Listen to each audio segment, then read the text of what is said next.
Mga kababayan, hindi pababayaan. Kahit anong oras, kahit anong panahon, sa sakuna at krisis, may tol kang maaasahan. Usapang tol, usapang tol. Senador Francis Tolentino, Senador Francis Tolentino, tol ng bawat Pilipino. Trabaho ba kamo? Tutok lang dito sa usapang tol. Usapang tol, usapang tol. Senador Francis Tolentino, Senador Francis Tolentino, tol ng bawat Pilipino. Magandang umaga po Luzon, Visayas at Mindanao. Ngayon po ay araw ng Lunes, umpisa ng work week at huling araw ng paghahain ng inyong aplikasyon para kayo ay makaboto para sa 2025 midterm elections. Ako po ang inyong lingkod, Cecil Villarosa, para sa isa na namang edisyon ng programang Usapang Tol. Makakasama natin siyempre mamaya, wala pong iba kundi ang nag-iisang tol ng bawat Pilipino, Senator Francis Tolentino.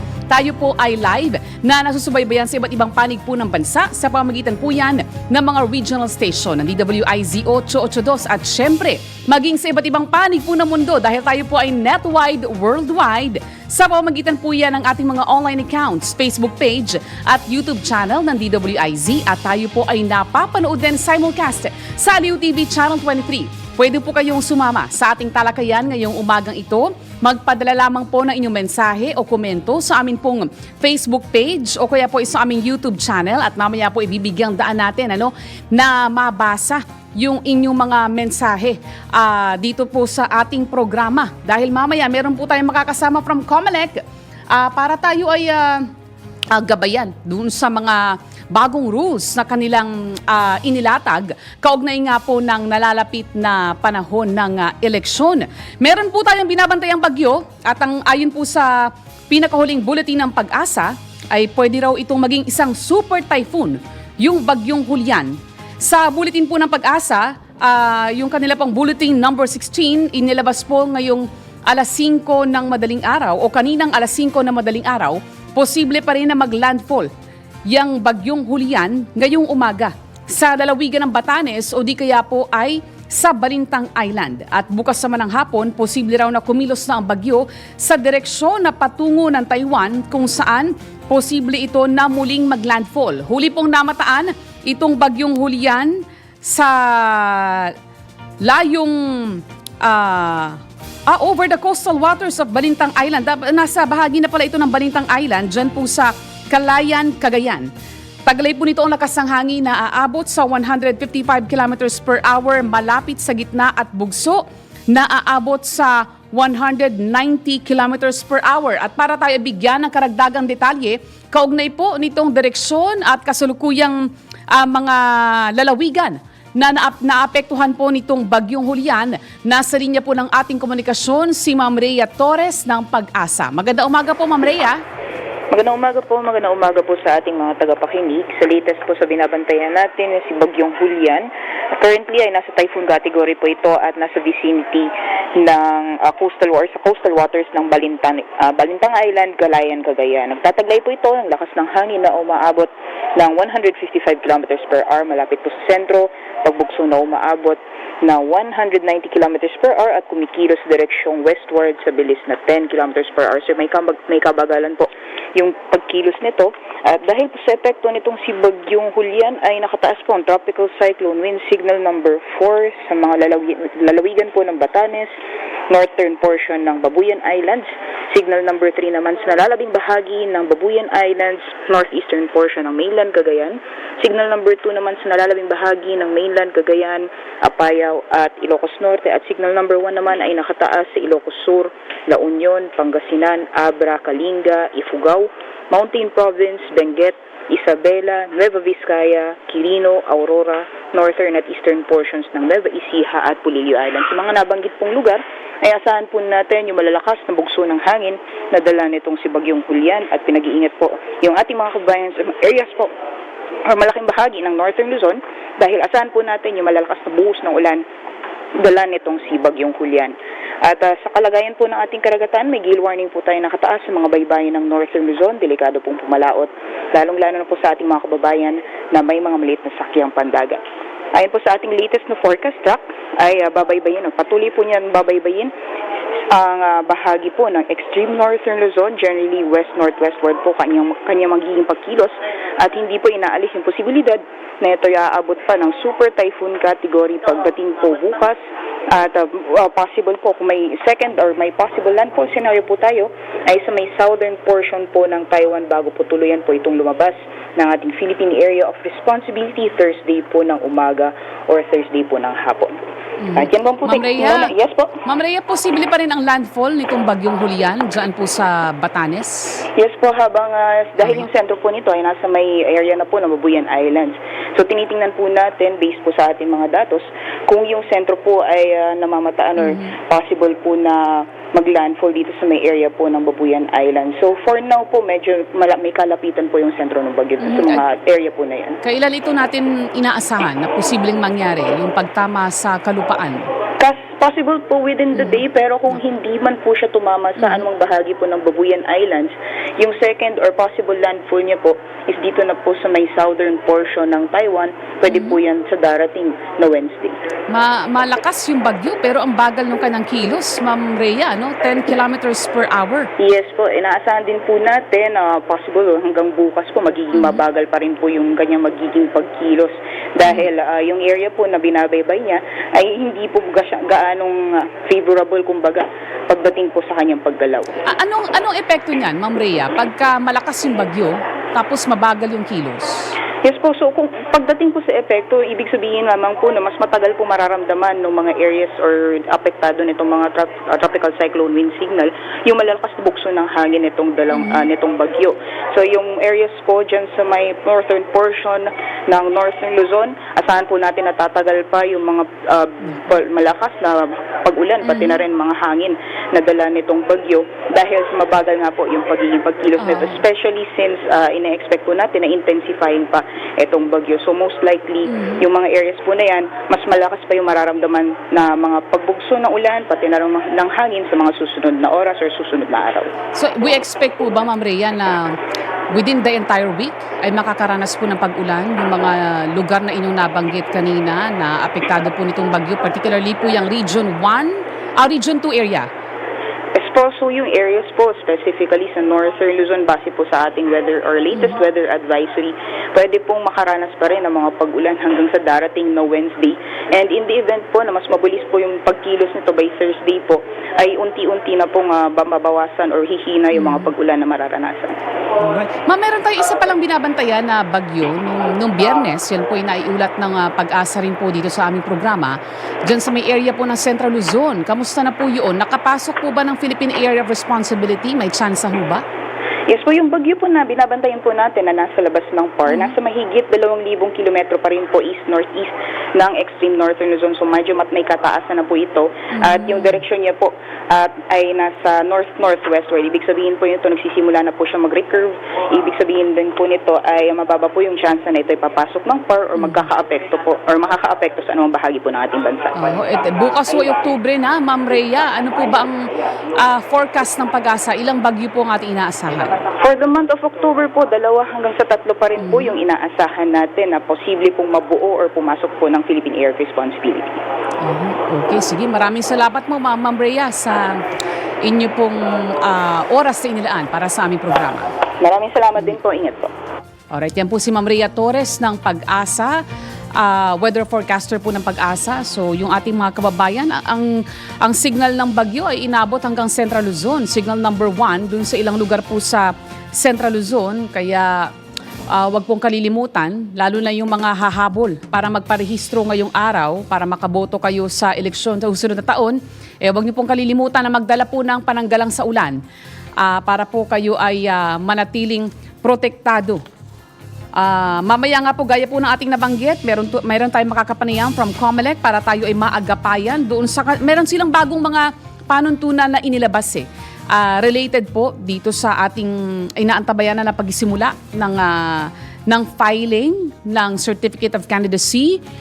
Bukas na po yan magsisimula. Ngayong araw nga po ang huling araw ng paghahain ng voters registration. Kaya inaasahan po ng COMELEC na marami pa rin nangahabol ngayong araw na ito dahil nauna na lang sinabi na hindi na po palalawigin pa yung voters registration. Napakatagal na po na sinimulan yan. Mahabang panahon na po ibinigay ng COMELEC kaya wala na po magiging extension pa. Lalo pat bukas na nga po ang start ng paghahain ng Certificate of Candidacy. Mamaya karagdagang mga detalye kaugnay nga po ng isyong ito ang ating tatalakayin dito po sa ating programang Usapang Tol. Samantala, puntahan na muna natin ang ating mga headline.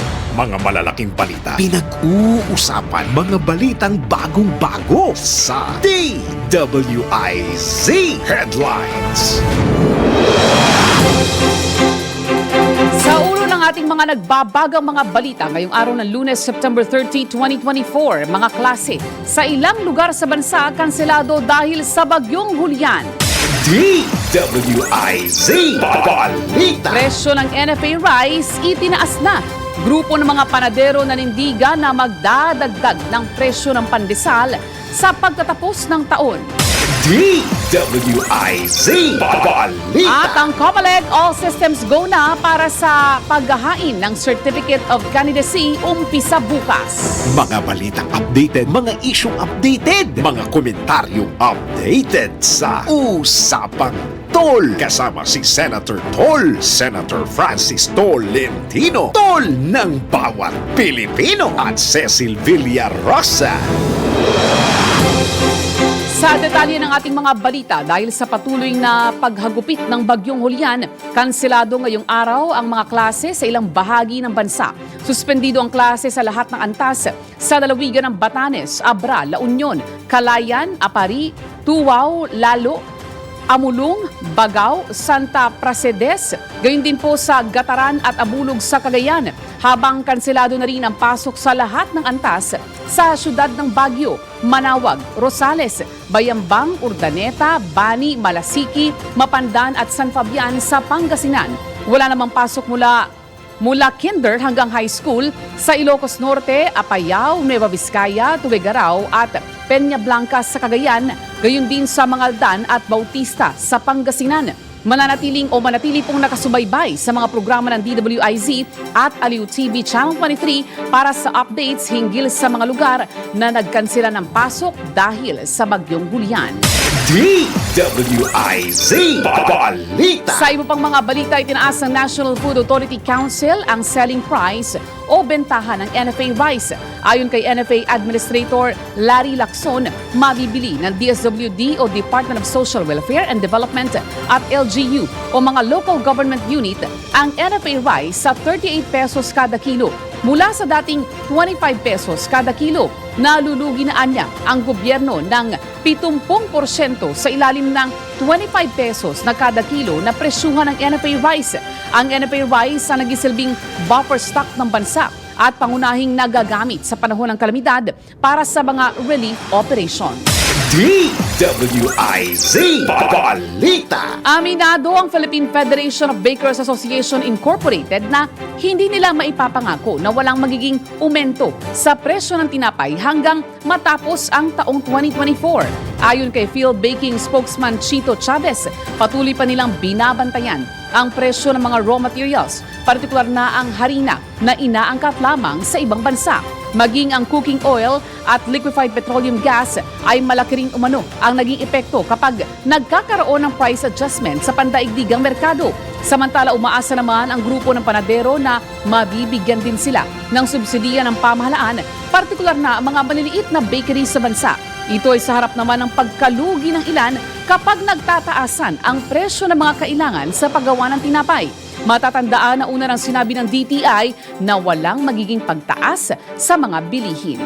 DWIZ Balita. Aabot sa 20 milyong pisong pabuya ang bigay ng gobyerno kapalit ng impormasyon sa pag-aresto sa mga smuggler at hoarder ng mga produktong pang-agrikultura sa ilalim ng bagong batas na Republic Act 12,000 o 12022 o ang Anti-Agricultural Economic Sabotage Act. Ayon kay Agriculture Assistant Secretary at Spokesman Arnel de Mesa, sa ilalim ng batas, masasabing economic sabotage ang smuggling o hoarding activities kung umabot sa mahigit 10 milyong piso ang mga nasabat na bilihin. Ang mapapatunayang nagkasala sa pananabutahe sa produksyon ng agrikultura ay papatawan ng habang buhay na pagkabilanggo. Yan po ay walang piyansa at multa na 5 beses na katumbas na 5 beses doon sa halaga ng ipinuslit na produkto. Una nang sinabi ni Agriculture Secretary Francis Chu Laurel Jr.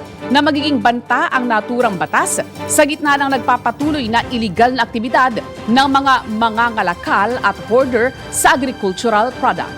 DWIZ Balita. All systems go na ang Commission on Elections o COMELEC para sa paghahain ng Certificate of Candidacy ng mga kandidato sa 2025 midterm elections. Ayon kay COMELEC spokesman John Rex Laujanco, mahigit 100,000 mga kandidato at party list ang inaasahan nila na maghahain ng COC simula October 1. Kaugnay nito, tiniyak din ni spokesman Laujanco na kayang-kaya nilang gampanan ang kanilang tungkulin kahit pa magkasunod na araw lamang ang last day ng voters registration at unang araw ng filing ng COC. Tama po, handang-handa na po ang lahat ng opisina ng COMELEC at yung pong mga opisina namin na maliliit, nakahanap na po ng mas malaking lugar kung saan po tatanggap kami ng iba't ibang klase ng COC po sa buong bansa. Ito nga po ay pagkatapos lamang ng voters registration ng last day sa September 30 po, kinabukasan, doon naman po kami sa COC. So magkasunod po yan. Kaya naman po namin gampanan ng aming tungkulin po. Nilinaw naman ng COMELEC official ang ilang basehan sa pagdeklara ng isang kandidato bilang isang nuisance candidate. Dalawa yung sinabi ng Supreme Court. Nung una, sinabi hindi magiging dahilan para maging nuisance candidate dahil lang sa hindi ka kilala o kaya ay wala kang political machinery. Doon sa ikalawang kaso, sinabi din po na hindi sapat na basihan para ma-declare na nuisance candidate yung pong walang pera o sabihin na natin na walang financial capacity sa pagtakbo. Ang importante po, ngayon talaga malinaw, talagang ma-determine na walang bona fide intention na tumakbo yung isang kandidato regardless kung may political party, regardless kung wala, regardless kung may pera. At yung ikalawa nga po, yung kitang-kita natin, yung talagang masama yung intensyon. Manloloko dun sa mga totoong kandidato at lilituhin yung ating mga kababayan. Yan po ang tinig ni COMELEC spokesman attorney John Rex Laujanco sa panayam ng DWIZ. DWIZ Balita. Tanggap po tayo ng report mula sa labas ng impilan. Ang COMELEC muling nagpapaalala na ngayon na ang huling araw ng voters registration para sa 2025 midterm elections. Ang detalye ng balita, hatid ni Patrol Number 5, Aya Yupanco. Huling araw na ngayon ng voters registration para sa 2025 midterm elections.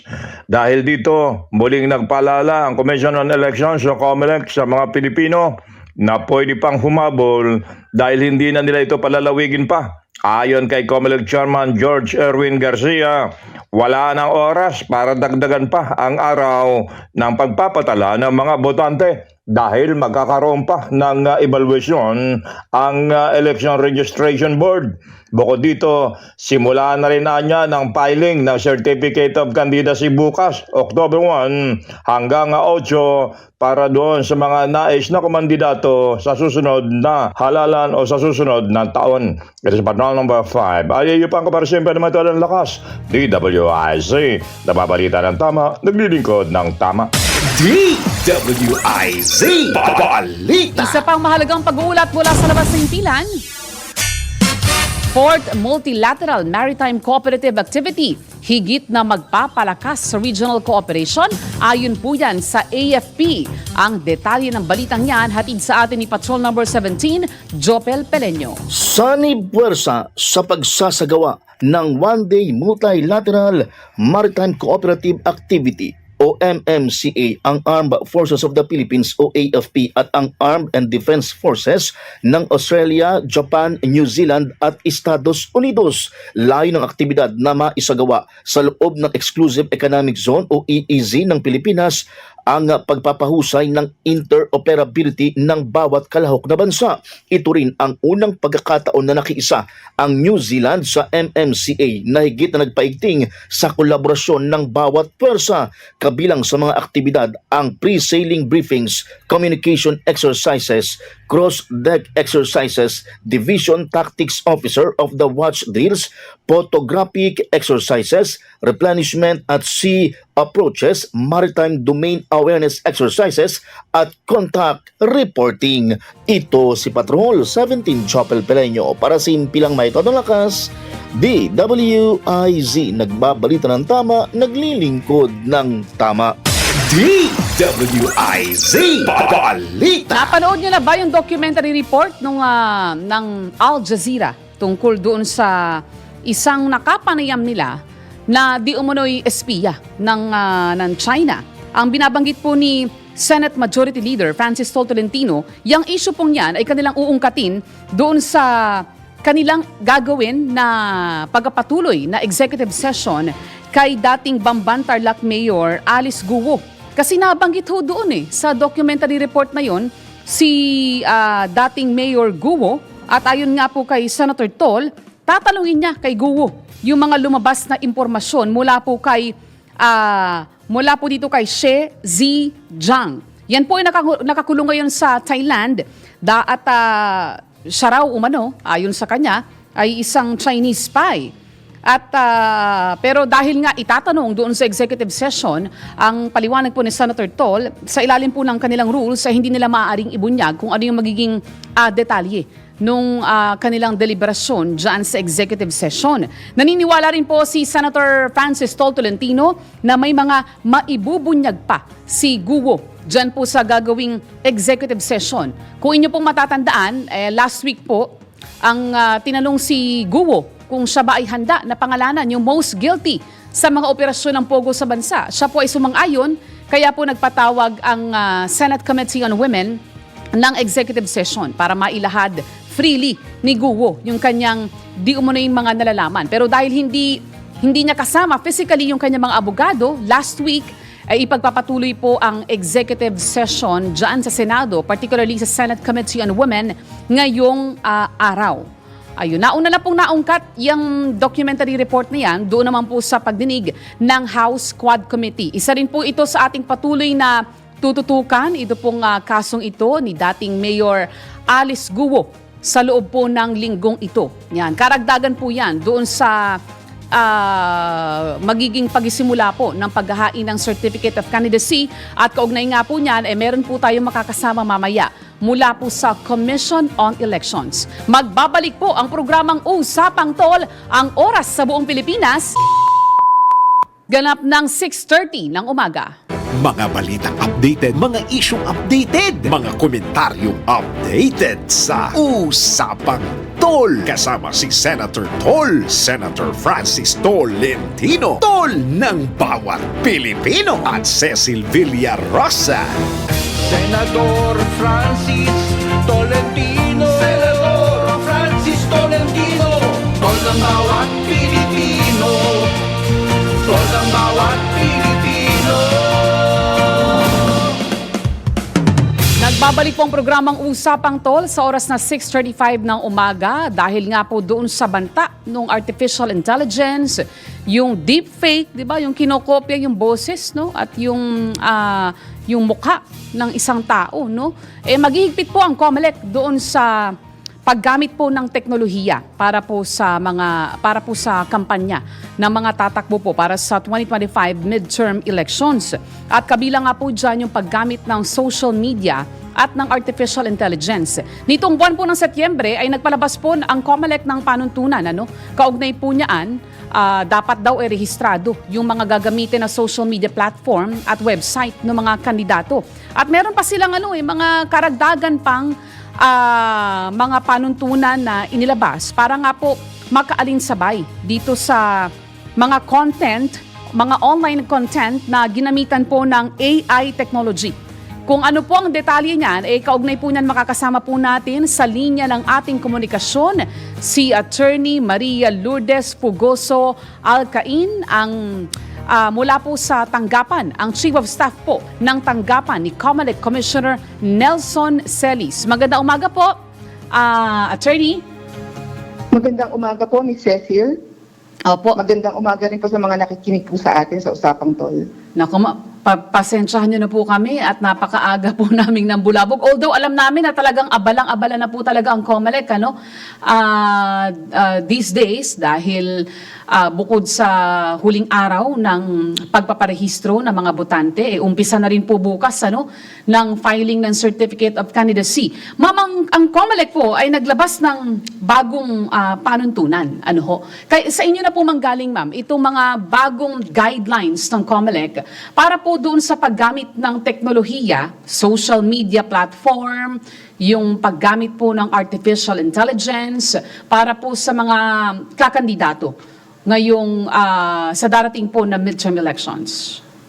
Opo, magandang umaga po. So, ang COMELEC po ay nag-issue po ng resolution number 11064 or yung guidelines po on the use of social media, artificial intelligence, and internet technology for digital election campaign. Kasama na po dito ang prohibition at punishment para po sa misuse po for disinformation and misinformation. Kakalabas lang po, kakapromulgate lang po nitong September 17. So, ito pong resolution po na ito ay naglalayon po na maiwasan po natin ang pagkalat po ng fake news, ang pag-spread ng misinformation at disinformation ngayong darating po na halalan po. Meron po itong mga kaakibat po na mga requirements, kagaya po ang registration po ng mga digital platforms, social media accounts, websites, podcasts, blogs, and other online campaign platforms po na gagamitin po para po sa kampanya po ng mga ating mga kandidato po at ng mga parties. Halimbawa, yung inyong mga official Meta, Facebook accounts, TikTok, X, Twitter, hindi naman po yung lahat-lahat, but kung ano po yung gagamitin ninyo para sa pangangampanya. So requirement po yan na magkaroon po ng registration. Opo. Tapos Isang aspeto lang po yun. Opo. Tapos bawal din po yung paggamit ng mga fake accounts at bots, ano po? Opo, kasama Aha. po yun kung kayo po ay gagawa ng fake accounts at gagamitin nyo ito sa pangangampanya o halimbawa naman po sa pagkakalat ng misinformation or disinformation, ay bawal po ito sa ating resolution or guide na ito. Dahil isa ito sa mga tinatawag nating prohibited acts po.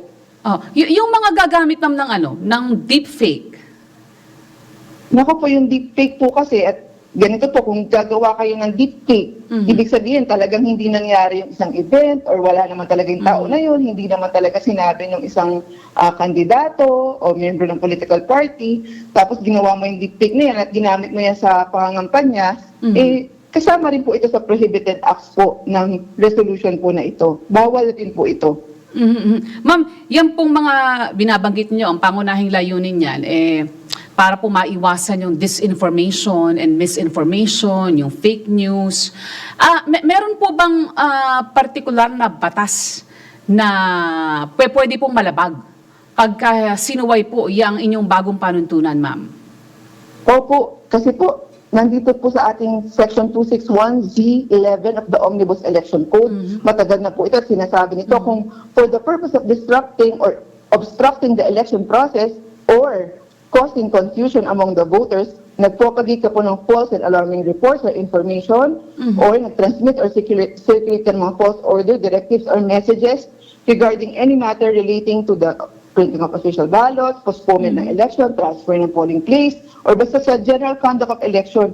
Ito po ay sinasabi sa batas natin ng Omnibus Election Code na pwede kang maging guilty ng election offense. So, hindi na sinabi dito kung anong tool yung ginamit mo for misinformation or disinformation.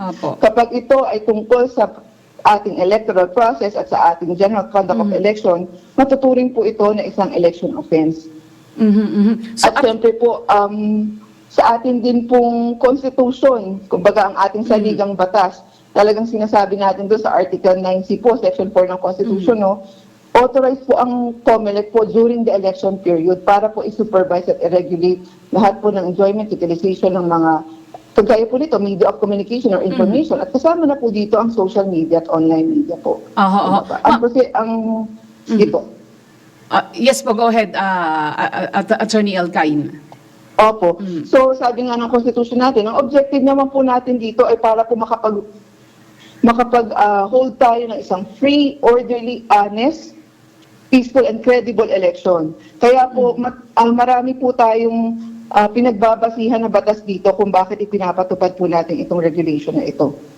At dahil yan po, nabanggit ninyo, yan po ay may sinasandalang batas, yung Omnibus Election Code. Ibig sabihin po, yung paglabag po sa ilalim yan, may katapat po na parusa. Criminal offense po yan, ano ho? Opo. Pero ang sinasabi nga po natin, hindi naman po natin kailangang paabutin pa doon. Aha, Sabi nga po namin, mas gugustuhin po namin, yun po kasi sa extreme na po na, gusto po natin na tingnan natin yun sa extreme na grave offenses na po ng yung pagsasagawa ng prosecution. Ang gusto po sana natin, i-prevent po natin ito. So kung makikiisa naman po tayo, lalo na kung tayo ay kandidato, political party, o kung hindi man, kasi sakop na po nito, hindi lang kandidato.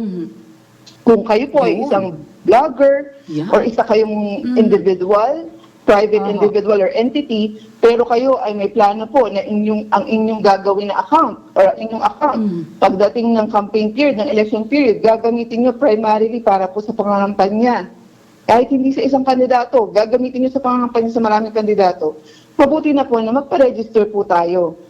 Ayun. Kumbaga, ilatag po natin, maging transparent na po tayo doon sa ating goal po na makasali po doon sa pangangampanya at makilahok sa partisan political activity pagdating ng campaign period. Ma'am Aigi po, ito ay inyong nabanggit, Attorney Alcain. So, kung ang kandidato po ay kukuha ng influencer o ng vlogger, dapat po ba iparehistro nung concerned vlogger yung kanyang platform sa COMELEC? Ganun ho ba yun? Opo, kasi kagaya nga po ng sinasabi natin, nandito na tayo ngayon sa makabagong teknolohiya, makabagong pamamaraan ng pangangampanya sa digital election campaign. So ang COMELEC naman po, hindi naman po pwedeng manatili kami nakaupo at maging bulag sa kung ano naman po talaga yung totoong nangyayari. Dahil very much aware po kami na kahit may official campaign website kayo or account, yung mga kandidato natin ng political party, kumukuha po kayo ng mga private individual para po maging, kumbaga, 10 yung campaign, may campaign manager ka na official, pero sigurado meron ka pang ibang kinuha para mangampanya sa'yo. Ngayon, whether go ahead po, Attorney Alcain. register mo yung account mo.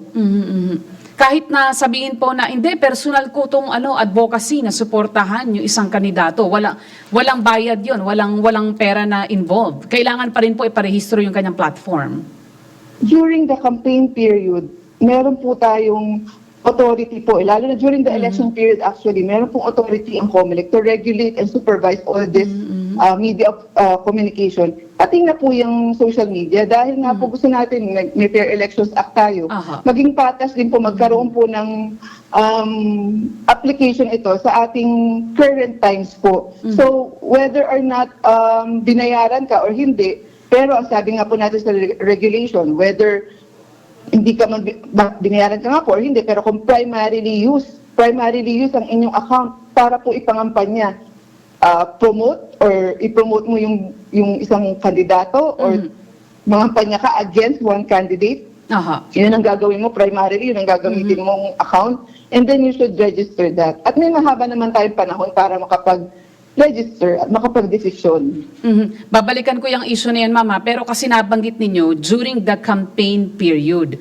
So, ibig pong sabihin, yung inyo po bang panuntunan na binabanggit, it will commence sa official campaign period pa lamang po. So, in the case of national candidates, magisimula po yan, tama ho ba, ng February? Tapos yung local candidates, March. Papaano po yung, yung window period from October before the start of the official campaign period? Kasi kung hindi pa po iiral yung ating mga panuntunan tungkol sa campaigning, kasi according to Supreme Court po, no such thing as premature campaigning, Attorney Alcain, ano po yung pa pwede nating gamiting batas? Dito po sa mga lumalabag, yung mga gumagamit po ng deepfake, yung mga nagsasamantala po sa mga social media account para magpakalat po ng misinformation at disinformation, ma'am. kami po sa COMELEC, malinaw na malinaw po kasi yung aming jurisdiction po, yung authority namin. Kaya po, sabi nga namin, malakas po yung loob namin na implement ito. Dahil kahit sa Supreme Court po, marami po tayong desisyon na sinasabi. At this point, mula sa pagsimula ng election period, January 12 halimbawa, kumbaga may authority na po yung COMELEC to regulate, magpati yung mga ads, di ba po? So sabi nga po natin, yung campaign period ng senatorial and party list candidate, magsisimula lang siya sa Feb 11, 2025. Yung House of Representatives naman, parliamentary, provincial, local officials, March 28, 2025 yung pangangampanya. So basically, doon po natin i-implement siya. Pero po yung ating registration, sinasabi natin, hanggang 1 month before the election period or hanggang December 13, pwede po sila magpa-register ng kanilang mga accounts sa COMELEC po. And then prior to that, halimbawa, paano kung, kasi ang binabanggit natin kanina, during the election period, at ginawa mo yun, doon ka magkakaroon ng offense. But kahit naman po, sabihin natin, kulang po yung batas natin talaga pagdating sa social media. Pwede ba ma'am, pwede ba ma'am gamitin yung Cybercrime Prevention Act? Opo, papunta po tayo dun nga.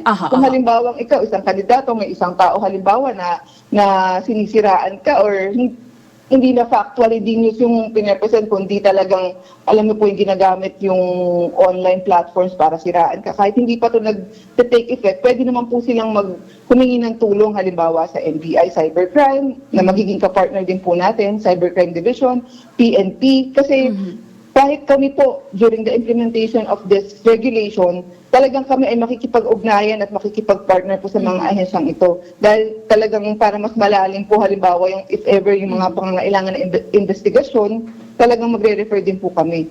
So, sa ngayon, whether nagsisimula na kami with this implementation of these guidelines, meron naman pong iba pang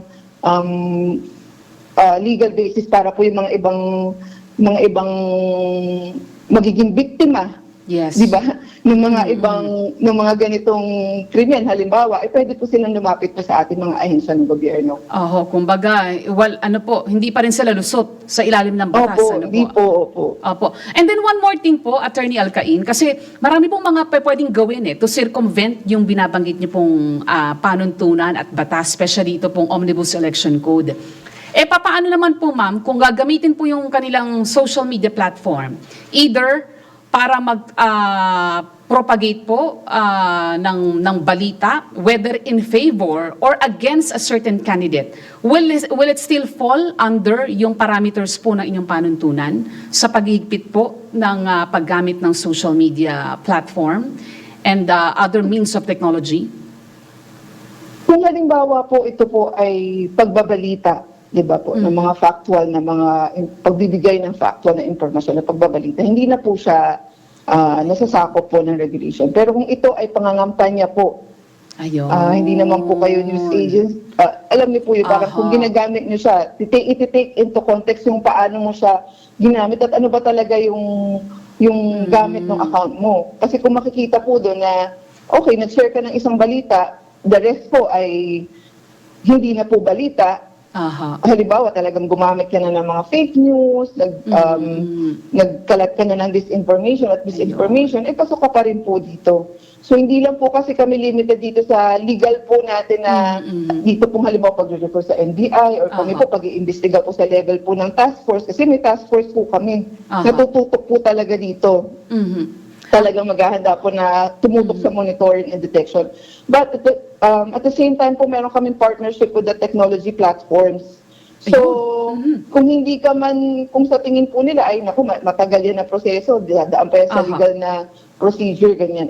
Alam po natin, ang mga bagong problema na dala ng bagong teknolohiya, dapat po makabago din po at practical yung mga solusyon. So kami po, agad-agad po, meron po kaming special government sala, halimbawa sa partnership po with other platforms like Meta, at pag sinabi namin lumabag ito sa resolution na ito, ng COMELEC sa batas na ito, ng Pilipinas, at ito yung mga accounts po, whether registered ka or hindi, i-request po namin ng immediate takedown po ng account. And lastly, ma'am, nabanggit na po, you have coordination with Meta. How about coordination po with CICC, DICT, at yung iba pa pong mga tanggapan ng pamahalaan na nangangasiwa o nagpopulis ng ating online platform. Meron din ho kayong coordination with them, ma'am. Opo, hindi lang po coordination kasi simula pa lang po nang binubuo ito, talaga pong very participatory po kaya medyo matagal din po yung proseso ng, sabihin natin parang umaaga po kasi hanggang December 13 pa naman yung registration. Pero bago po ito nabuo, marami pa pong pinagdaanan. Meron kaming mga stakeholders forum, consultation sa mga eksperto sa technology, AI, pati na po sa ating mga ahensya. At kausap na rin po talaga sila before pa po ng ating butihing chairman at ang ating unbank para po maging ka-partner po sa pag-implement nito. Hindi naman po ito ang unang pagkakataon. But even with the previous committees and task forces, talaga pong malaki po ang tinutulong sa atin ng ibang ahensya. And even the accredited citizens arms ang ating mga election watchdog.